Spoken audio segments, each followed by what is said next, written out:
Shalom.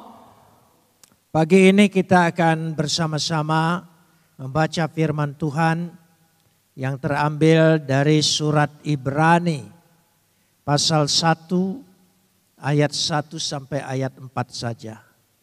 Kita akan membacanya saling sahut bersahutan. Saya akan awali ayat pertama, lalu jemaat ayat kedua, dan seterusnya saling ganti bergantian sampai tiba pada ayat yang keempat.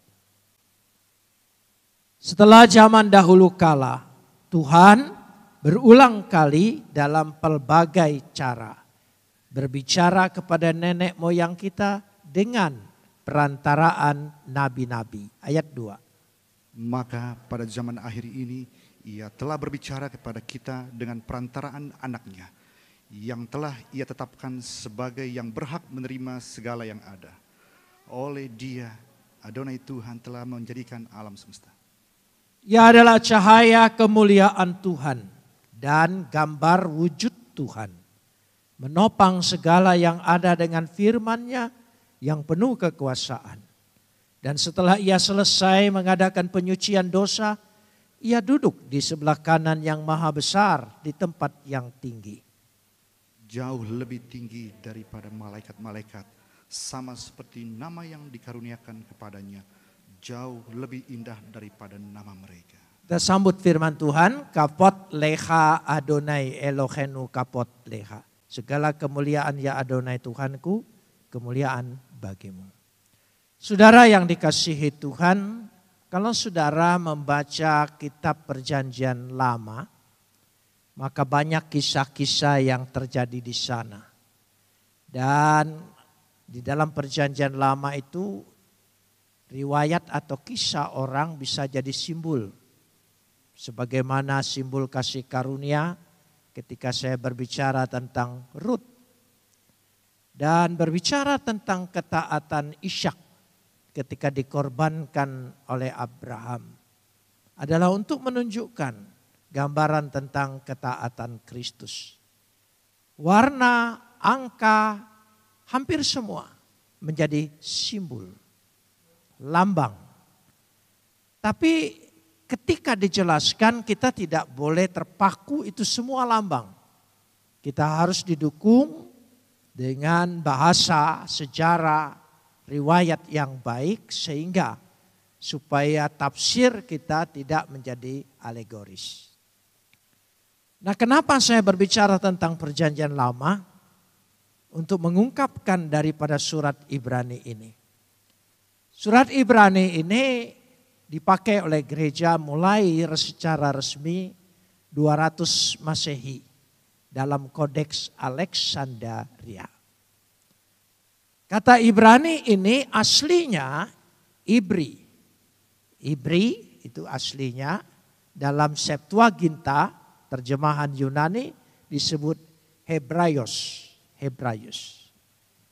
Kenapa muncul kata-kata Ibrani? Ketika Abraham beberapa dugaan memperkenalkan dirinya bahwa nenek moyangnya adalah Eber, yaitu dalam Kejadian 10 ayat 21 dan 25. Kita lihat di sini Kejadian 10 ayat 21.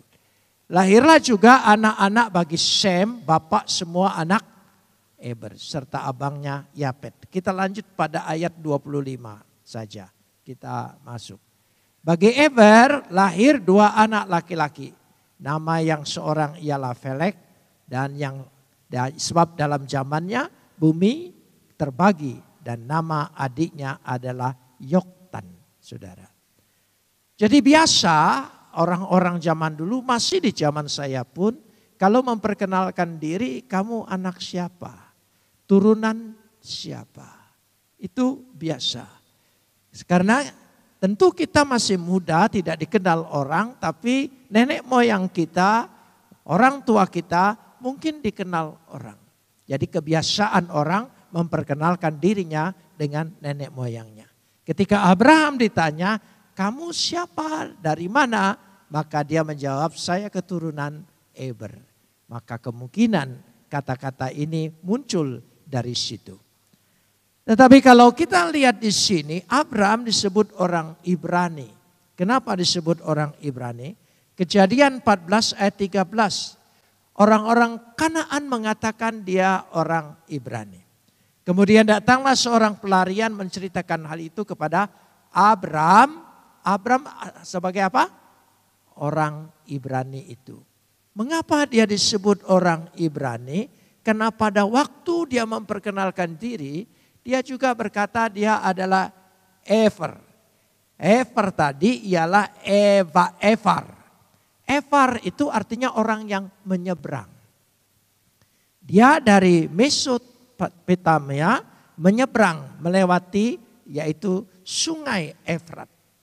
Sehingga orang-orang Kanaan menyebut dia adalah orang penyeberang dari daerah sana. Maka disebutlah mereka adalah orang Ibrim. Ibrim. Jadi orang Kanaan menyebut mereka Ibrim. Kemungkinan besar dugaan saya, saudara-saudara kita Muslim menyebut dia Ibrahim. Ibrim. Jadi mungkin dari kalimat kata itu. Karena kadang-kadang mengucapkan bahasa asing sulit sekali lalu diucapkan dengan logat kita. Logat kita itulah yang kemudian dianggap ke sana. Kemungkinan saudara.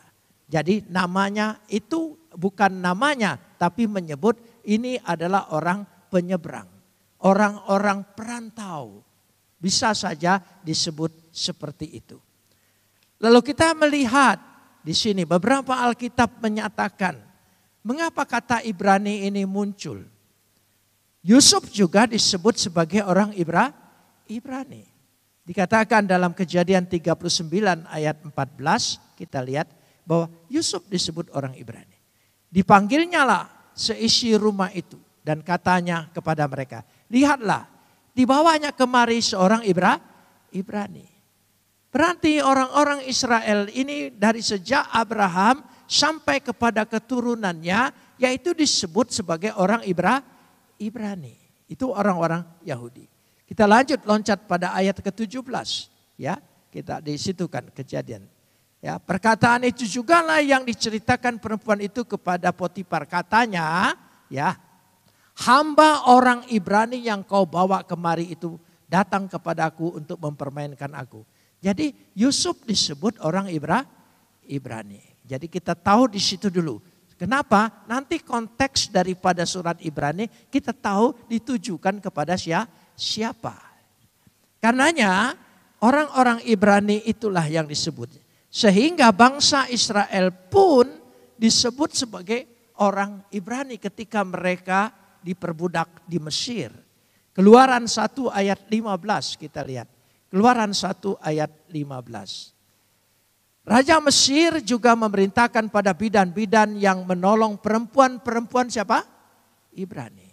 Ya di sana. Yang seorang bernama Sifra dan yang lain bernama Pua katanya. Ayat dikatakan pasal 2 ayat 6. Pasal 2 ayat 6.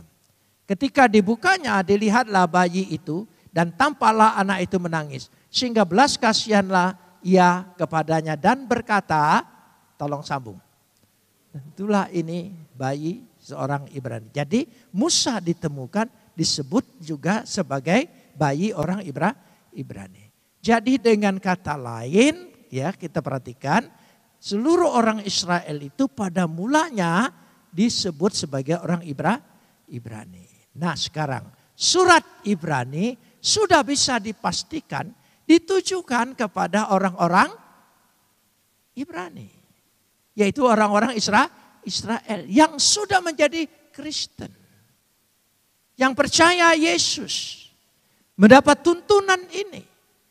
Karena itu mereka disebut orang-orang Yahudi yang Kristen. Judeo-Kristen. Ya, Judeo-Kristen. Judeo-Kristen ini orang Yahudi yang menjadi Kristen. Karena mendekati semuanya. Karena itu di dalam pembahasan surat Ibrani, terminologinya juga, istilah-istilahnya juga dipakai kepada orang-orang Ibrani, yaitu istilah-istilah Yahudi. Orang yang tidak mempelajari orang Yahudi, tata cara orang Yahudi, sangat tidak mengerti. Sangat asing sekali. Jadi ini konteksnya. Saya ingin menjelaskan nanti. Jadi segala sesuatu kita jelaskan itu harus pada konteksnya. Kepada siapa kita bicara. Kepada siapa kita alamatkan perkataan-perkataan kita itu. Ya. Saya ingin menunjukkan di situ. Jadi terminologi yang dipakai pun di sini adalah pada zaman rabi-rabi Yahudi itu. Sehingga sekali lagi saya tegaskan, dipastikan bahwa surat Ibrani ditujukan pada orang-orang Yahudi yang sudah menjadi Kristen. Untuk menjelaskan pada mereka, membimbing mereka, menegaskan mereka, siapa Yesus? Siapa Yesus? Keilahian Yesus dalam versi Ibrani. Dalam cara berpikir orang Ibrani. Nanti kita lihat bersama-sama. Mengapa? Ya, kita menjelaskan kristologi, keilahian Yesus memakai istilah yang tidak biasa bagi gereja. Karena kita tinggal di konteksnya di mana? Kita ingin jadi berkat. Kita ingin memberitakan Injil siapa Yesus itu. Tapi kita tidak pernah memperdulikan cara pikir orang yang menerima perkataan kita, alamat kita. Kita tidak pernah memperdulikan. Kita memaksakan. Karena itu tidak berhasil. Ketika penulis surat Ibrani ini menceritakan, ya, bagaimana dia ingin berbicara menunjukkan keilahian Yesus itu. Yang pertama, dia catat di sini. Pada ayat yang pertama. Kita lihat bersama-sama. Setelah pada zaman dahulu, Tuhan berulang kali. Sekali lagi berulang kali. Dalam berbagai cara. Ya, berbagai cara. Artinya dengan berbagai cara. Ia berbicara kepada nenek moyang kita dengan perantaraan nabi. Jadi ada satu masa, ya, masa yang lalu dan masa yang sekarang. Masa yang lalu sebelum kedatangan Yesus, Tuhan berbicara membimbing umatnya, membimbing manusia melalui para nabi.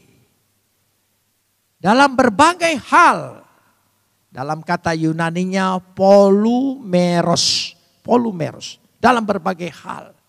Diterjemahkan di sini berulang kali. Ya, dikatakan. Lalu dikatakan polutropos dengan berbagai cara.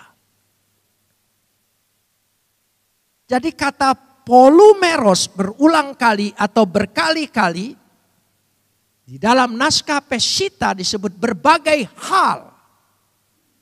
Berbagai hal. Jadi banyak cara Tuhan berbicara. Tapi semuanya melalui suara nabi. Melalui suara nabi. Tapi sebelum Yesus datang. Bisa dimengerti, bisa ditangkap maksud saya.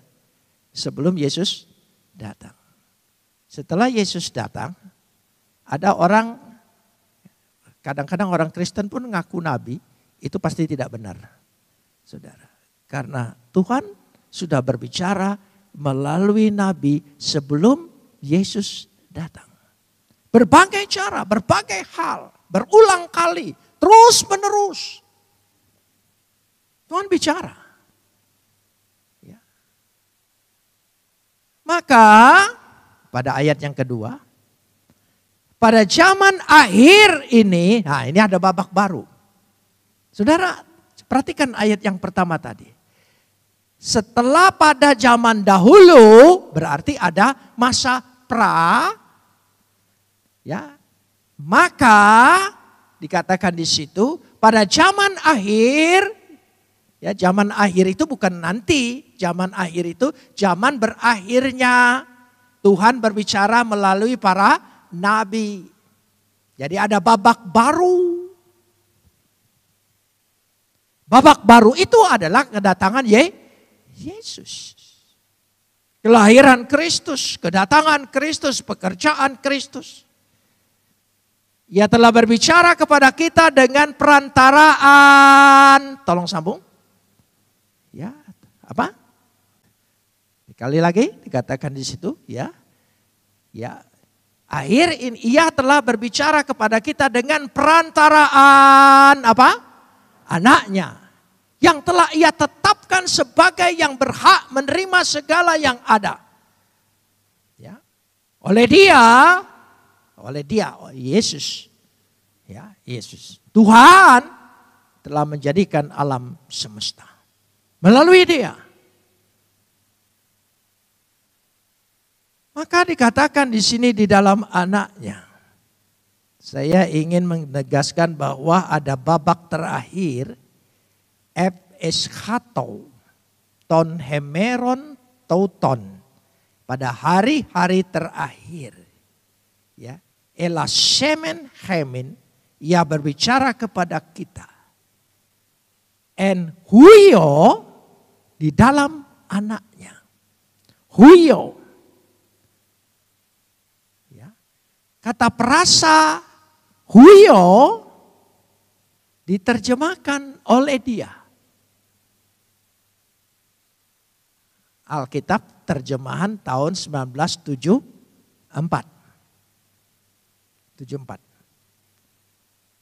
Alkitab, lembaga Alkitab yang sama memperbaiki terjemahan 1997 menjadi melalui dia. Jadi oleh dia, melalui dia diperbaiki bahasanya. Pada waktu beli Alkitab, saudara lihat. Saudara pernah melihat itu cetakan tahun berapa, terjemahan tahun berapa? Enggak, langsung beli kan? Ya itu.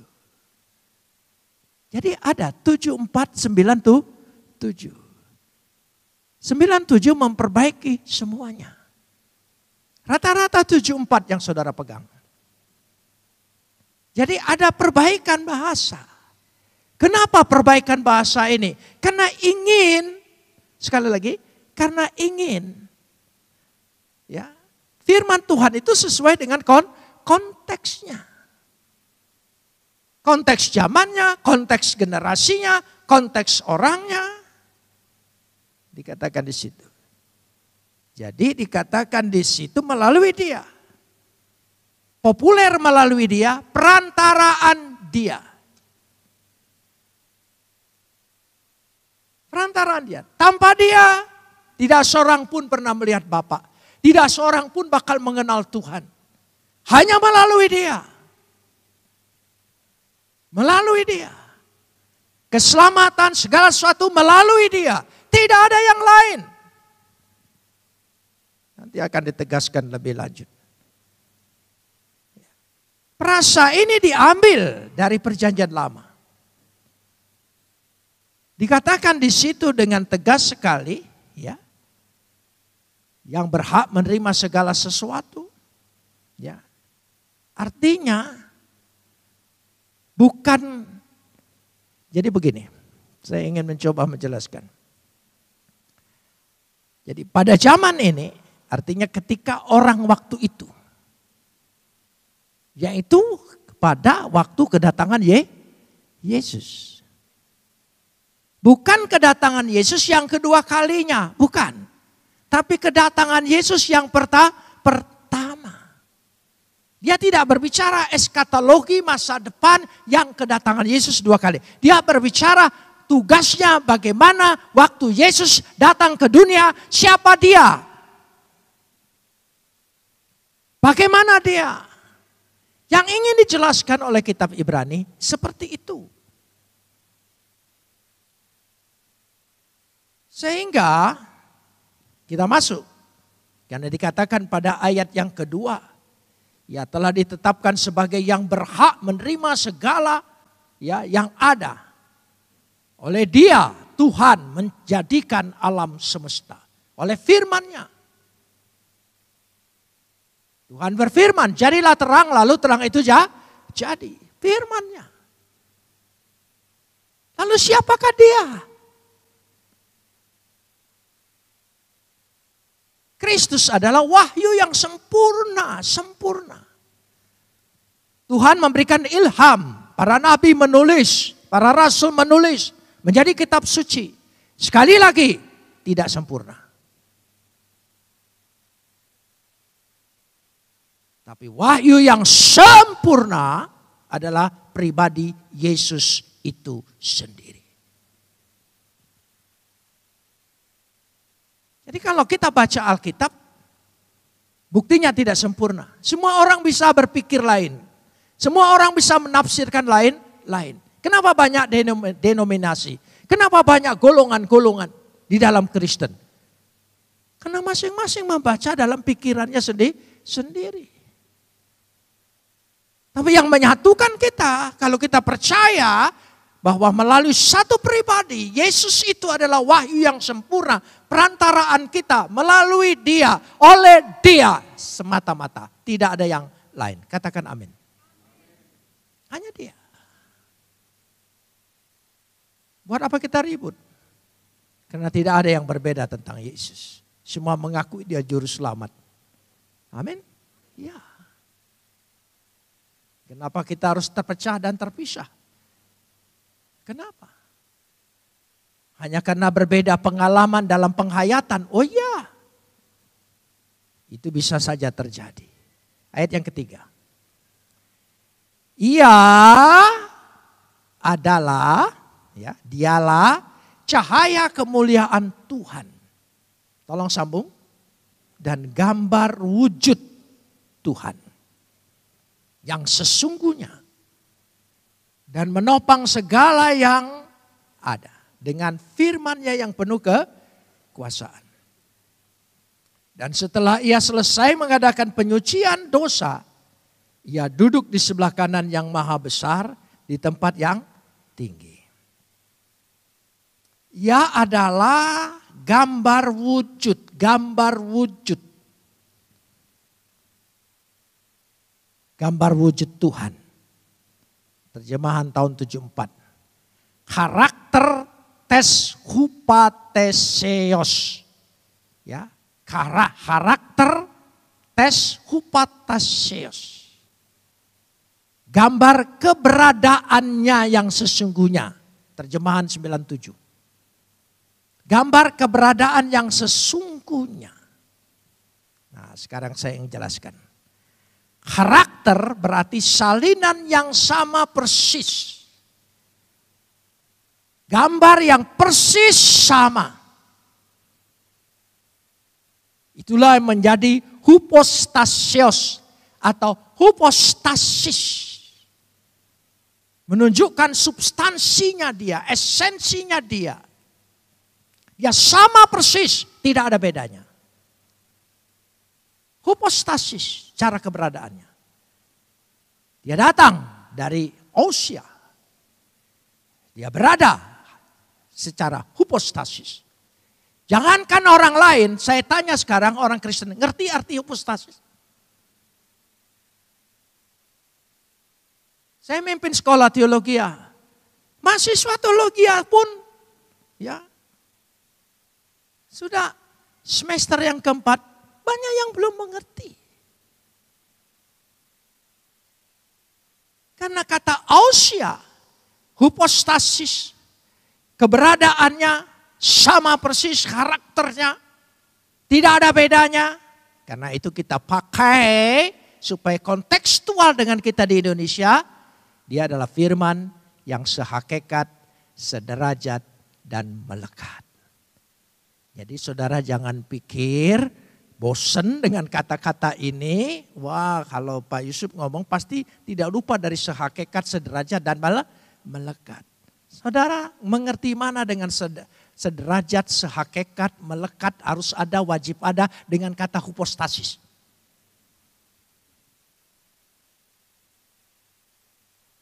Karena dia berasal sama dalam diri Tuhan.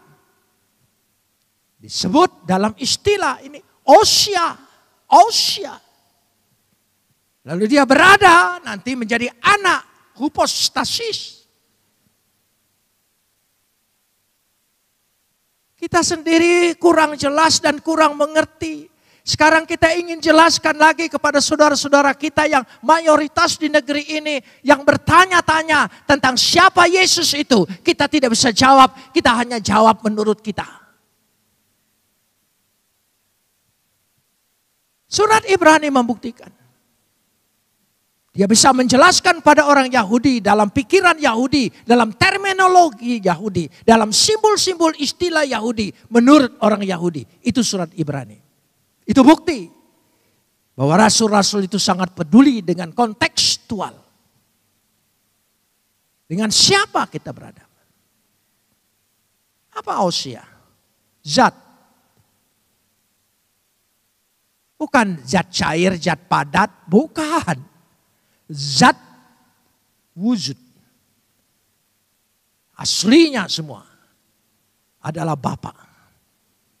Dan dia berasal dari diri Bapa. Semua yang berasal dari diri Bapa sama dengan Bapa. Sama kudusnya, sama mulianya, sama kuasanya. Itu yang saya sebut sehakikat, sederajat, melekat, harus ada, wajib ada, mustahil tidak ada. Tuhan dari sejak semula sudah punya firman. Dan roh. Dua roh, nah nanti akan jelaskan. Dua ini, roh dan firman, dua sifat hakikat. Esensinya. Dua sifat hakikat. Tidak mungkin Tuhan tidak punya roh. Tidak mungkin Tuhan tidak punya firman. Karena itu roh dan firman tidak diciptakan Tuhan. Roh dan firman sudah ada sejak Tuhan itu ada. Kalau roh dan firman diciptakan oleh Tuhan. Berarti Tuhan sempat tidak punya roh dan sempat tidak punya firman. Dengan firman apa? Dia menciptakan firman. Bukankah segala sesuatu terjadi oleh firman? Amin. Bisa mengerti? Kalau kita pakai ini, kita bisa jadi berkat. Kita ingin memenangkan jiwa-jiwa itu. Amin, saudara. Oh iya. Gereja sekarang sudah tidak peduli dengan pekabaran Injil. Dengan misi-misinya. Kita punya hutang. Kenapa nenek moyang kita saudara-saudara dari utara Sulawesi, utara Sumatera, Toraja, Timor. Kenapa saudara bisa kenal Yesus? Kenapa? Karena ada utusan yang datang. Joseph ke Ambon, Nomensen ke utara. Berapa banyak misi datang. Sehingga kita mengenal dan diselamatkan. Tapi kita tidak keluar. Kita punya hutang untuk bayar hutang kita. Amin. Iya. Mereka menyerang. Mereka bertanya. Mereka tidak tahu. Mereka pikir ada Tuhan Bapa, ada Tuhan Anak, ada Tuhan Ibu. Lalu Yesus lahir dari seorang ibu, bidannya siapa? Jangan ditertawakan, itu karena ketidaktahuannya. Tapi ada kerinduan terselip di situ, ingin tahu. Jangan sampai mereka menafsirkan sendiri. Kita harus berani menjelaskannya. Soal diterima atau tidak, soal orang percaya atau tidak, itu bukan tugas kita. Roh Kudus yang bekerja, amin. Roh Kudus, kita tidak perlu mengkonversi orang. Tugas kita informasi, menjelaskan supaya orang tidak salah mengerti, salah persepsi, salah dugaan. Kita perlu jelaskan itu. Sehingga dikatakan di sini, hypostasis tadi. Ya, adalah gambar yang dikatakan saya tadi. Yang sehakikat tadi. Ya, menjadi dasar keadaannya, substansinya, esensinya dia itu. Kita pakai. Pengakuan iman Nikia, pengakuan iman rasuli kita pakai. Tapi kalimat dan bahasa istilahnya kita kontekstualkan tempat kita di Indonesia. Supaya orang mengerti. Kalau ditanya kita ya seolah-olah tahu amanat agung. Tahu berita Injil. Ini saya kasih contoh bacaan kita ini. Kenapa kita harus kenalkan dia? Karena pada ayat yang keempat, coba ayat yang keempat, baru kita lihat posisi Yesus, pekerjaan Yesus, karya Yesus, apa yang dilakukan oleh dia. Kalau tadi menunjukkan siapa dia? Dia ilahi. Saya ingin jelaskan lagi. Ada yang bertanya gini, mana yang saudara anggap lebih mantap menyebut Tuhan Yesus dengan junjungan ilahi Yesus Kristus? Coba, jujur. Saudara lebih mantap Tuhan Yesus kan? Tuhan itu gelar, Kyrios, penguasa. Dan bukan hanya dipakai oleh Yesus, dipakai oleh Herodes, Kyrios. Dipakai oleh Kaisar Romawi, Kyrios. Itu gelar untuk menunjukkan kekuasaannya. Tidak salah kau menyebut Tuhan Yesus. Tapi esensinya ilahinya dia. Dia sungguh-sungguh ilahi. Amin. Dia bukan hanya gelar. Tetapi dia berasal, dia pada mulanya adalah firman. Firman itu bersama-sama dengan Tuhan. Firman itu adalah Tuhan. Esensinya.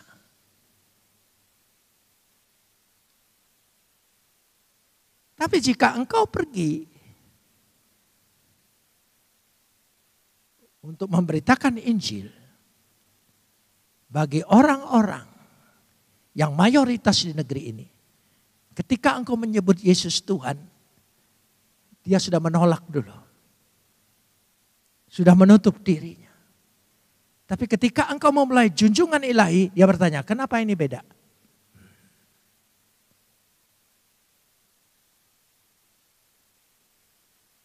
Itu caranya. Saudara, coba baca Korintus. Dia konteksnya jemaat di Korintus. Jemaat di Korintus itu begini, perempuannya bukan lebih sukses, perempuannya lebih dominan daripada laki-laki.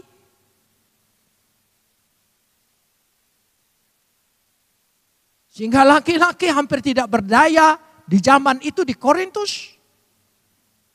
Paulus menasehati, jangan engkau datang beribadah dengan membawa semua perhiasanmu bersolek. Karena di zaman Korintus, zaman fashion. Cewek-ceweknya di gereja waktu itu bawa alat make up.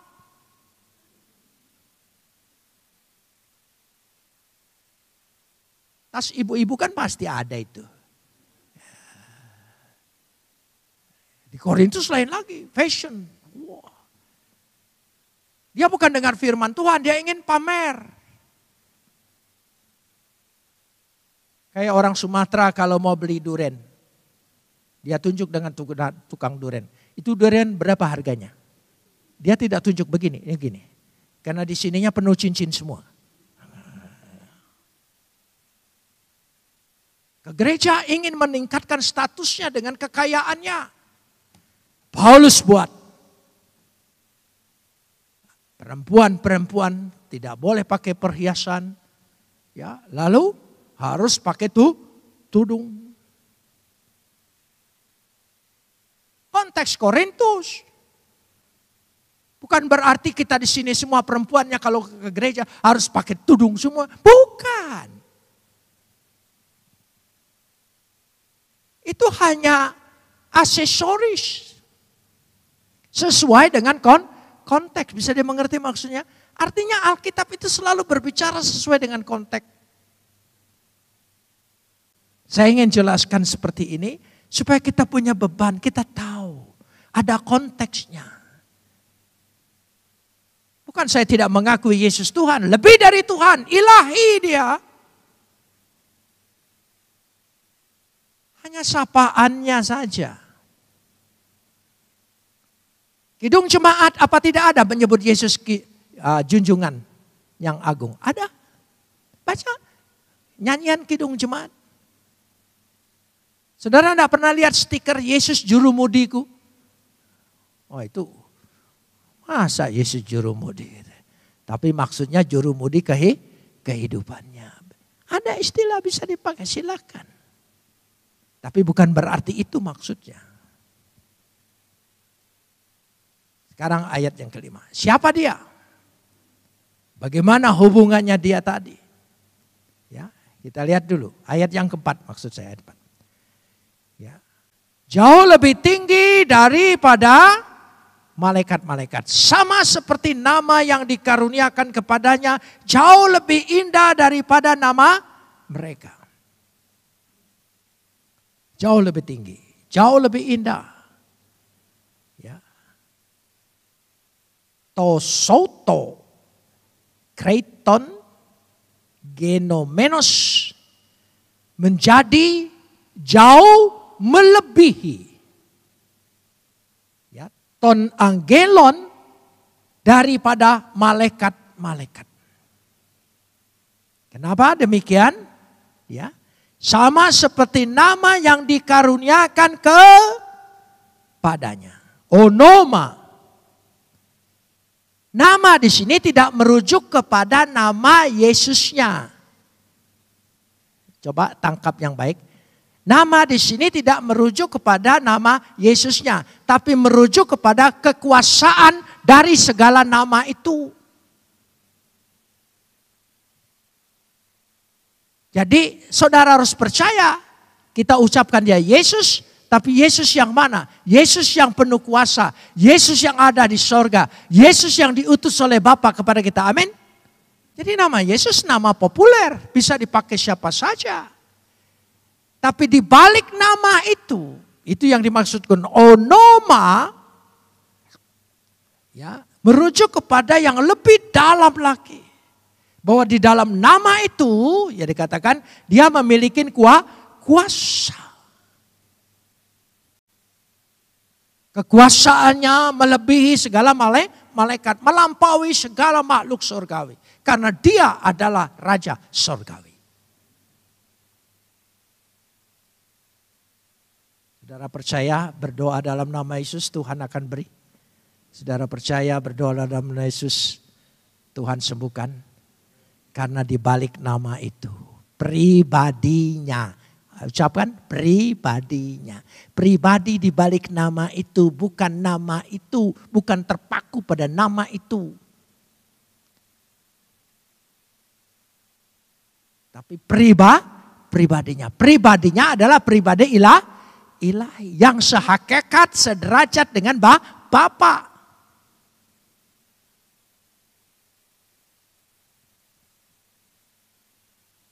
Sehingga dikatakan di situ,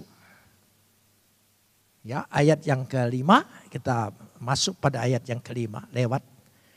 Karena kepada siapa di antara malaikat-malaikat itu pernah ia katakan, tolong sambung, anakku, Engkau telah kuperanakkan pada hari ini. Dan aku akan menjadi bapaknya. Dan ia akan menjadi anakku. Ini hubungan Kristus dengan Bapa. Dikatakan. Di sini untuk menunjukkan. Ya, bahwa hanya dia yang diperanakkan. Melalui Roh Kudus. Lahir untuk menunjukkan keberadaannya. Pada waktu dalam keperadaan sebelum firman itu menjadi manusia. Dia ada dalam diri Bapa. Sehakikat, sederajat dan melekat. Pada waktu dia diperanakkan, diutus ke tengah dunia ini. Maka itu disebut Bapa, ini disebut anak. Untuk menunjukkan sehakikat tadi. Analoginya mudah sekali. Anak kunci. Tidak perlu ada ibu kunci, bapak kunci kan? Anak tangga, tidak perlu ada bapak tangga dan ibu tangga, tidak perlu. Hanya istilah, bukan hubungan biologis, bukan. Jadi salah sekali kalau beranggapan bahwa oh ini bapaknya Tuhan, anaknya Tuhan. Bukan itu. Itu hanya untuk menunjukkan hubungannya yang istilahnya artinya yang sehakikat tadi. Jadi hubungan itu. Maka itu disebut bapak, ini disebut anak. Satu-satunya yang turun dari dia. Dan tidak ada yang lain. Diperanakkan. Karena itu lewat kita percaya kepada anaknya, kita pun diperanakkan oleh anaknya menjadi anak-anak Tuhan. Amin. Lewat anaknya. Kita diperanakkan kembali. Supaya kita menjadi berkat. Bisa menjelaskan apa yang kau percayai. Bisa menjelaskan apa yang kau imani. Kita saking putus asanya dengan pertanyaan-pertanyaan tentang iman kita, siapa Yesus. Kita ingin ambil singkat saja. Ya, yang penting percaya. Kalau sudah percaya ya sudah. Ya, karena kita tidak sanggup, tidak mampu. Tidak bisa. Kita harus bisa menjelaskannya. Memang tidak cepat, proses lambat tapi luar biasa. Kalau mereka sudah terima, kekuatannya luar biasa. Dia mengerti. Karena itu yang dikatakan di sini, itulah yang dimaksudkan. Ayat yang ke-6, hanya 6. Dan ketika ia membawa pula anaknya yang sulung ke dunia, ia berkata, semua malaikat Tuhan harus apa? Menyembah dia. Semua malaikat Tuhan harus menyembah dia. Dan lagi pula ketika ia membawa pula anaknya yang sulung. Itu terjemahan yang baru. Ini karena yang penterjemah ini banyak orang Batak, jadi banyak kata pula-pula itu, saudara. Ya, jadi itu maksudnya. Semuanya, semua malaikat Tuhan harus menyembah dia. Menyembah dia, menyembah Bapa, tidak bisa dipisahkan. Bapa, Anak, dan Roh Kudus. Kita sembah dia, kita puji dia, kita hormati dia, kita agungkan dia, kita muliakan dia. Siapa namanya? Yesus anak Bapa. Bukan Yesus yang lain, Yesus anak Bapa. Ketika kita menyebut Tuhan, apa yang ada di iman kita? Siapa? Yesus. Amin. Pribadinya jelas. Dalam khotbah yang sebelum ini. Kita berdoa, saya minta. Jangan ragu-ragu katakan. Tuhan Roh Kudus, tolong saya, pulihkan saya, bantu saya. Ya, sekarang Ilahi Kristus, Tuhan Yesus. Engkau sembah dia. Puji dia, kau agungkan dia. Ketika kita memuji dia, kita tahu ada pribadi yang kita sembah. Amin. Bukan bayang-bayang. Kalau tidak adanya, tidak ada bentuknya, berarti engkau menyembah konsep. Pikiran manusia, dogma yang diciptakan oleh manusia. Kita menyembah Tuhan, percaya, diselamatkan, semua bukan konsep. Adalah peristiwa. Yesus betul-betul mati untuk saya dan saudara. Kita betul-betul sudah ditebus oleh darahnya. Amin. Bebas, merdeka. Ingat darah Yesus. Makanya pada waktu kita makan hosti, minum anggur, kita percaya itu adalah tubuh dan darah Yesus secara iman. Sembah dia. Agungkan dia. Malaikat saja diperintahkan. Apalagi kita. Kita harus mengagungkan Dia, memuja Dia, sembah Dia. Amin saudara. Nanti akan mengalir kekuasaan di balik nama itu. Nama di atas segala nama. Tidak usah saudara repot dengan Yesua, Yasua, Yesus. Tidak usah repot dengan itu. Ingat itu firman yang menjadi manusia yang datang dari diri Bapa yang mati buat saya dan saudara. Amin. Esensi itu yang harus kita imani. Bukan soal nama. Oh, nama Yesus itu Yunani, harus Yesua. Orang Yesua enggak, dulu ucapannya Yasua. Sebentar lagi Yosua. Nggak usah repot yang itu. Kita percaya pada pribadinya. Amin. Kita sembah pada pribadinya. Dari situ. Itu yang memberikan kekuatan kepada kita. Karena itu yang sudah menyelamatkan kita. Artinya saya ingin memberi kesimpulan. Ketika kita menjelaskan iman percaya kita harus lihat konteksnya. Surat Ibrani adalah menjelaskan keilahian Kristus menurut versi orang-orang Yahudi Kristen.